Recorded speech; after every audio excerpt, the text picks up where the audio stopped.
And I'm Leslie Adamy. New tonight at 10, Nueces County leaders are bracing for a potential multi-million-dollar budget shortfall.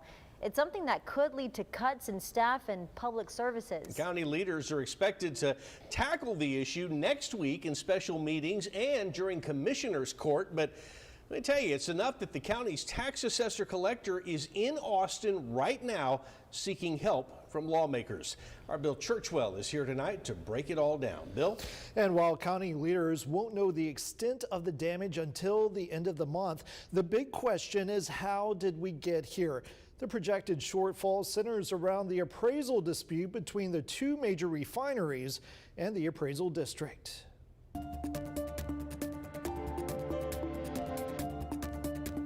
The shortfall so dire that in a last-ditch effort, Nueces County tax assessor-collector Kevin Kieschnick is in Austin right now, where he tells me he is working with local legislators on a bill to address the critical issue. That shortfall is being created not because of any budgetary expenditures, but rather money that is not going to be received, that money that is budgeted. There is no guarantee the legislation will work, and if not, that would mean finding a way to cut up to 27% of the county's operating budget. So what exactly is on the line? Force us to close offices. It's going to force us to close services.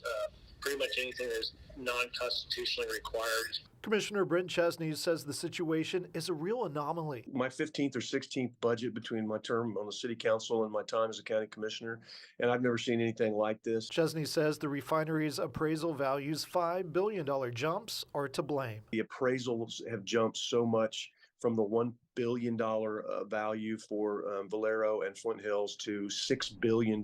That is what's causing this. We've never seen a jump like that. And when you're talking about, billions of dollars of protest value being held up, that means those dollars aren't going to be collected. That's the bottom line. He calls Kieschnick's attempt at the state capitol worth the risk. It's a Hail Mary on the 1 yard line with 99 yards to go and no time left on the clock. Chesney is also doing his part by placing an emergency item on the agenda for next week's commissioners meeting to discuss their options. We're going to do everything we can to preserve jobs. My approach would be to start with the unfilled positions. Nueces County Judge Connie Scott said at this point they don't know how bad it's going to be until the courts certify the amounts the refineries will need to pay. Whatever the case, she says the county will need to be prepared. We've got a list. We're going over every department, everything, cost, expenses, where we can cut back, things that we can do without, things that we can combine.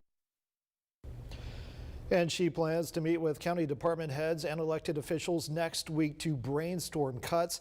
Now, the dispute between the appraisal district and the refineries would also impact local school districts, including CCISD and even Del Mar College. We will have more details online with an in-depth report at our website. We'll continue to keep you updated. Back to you. All right, Bill, thank you for that.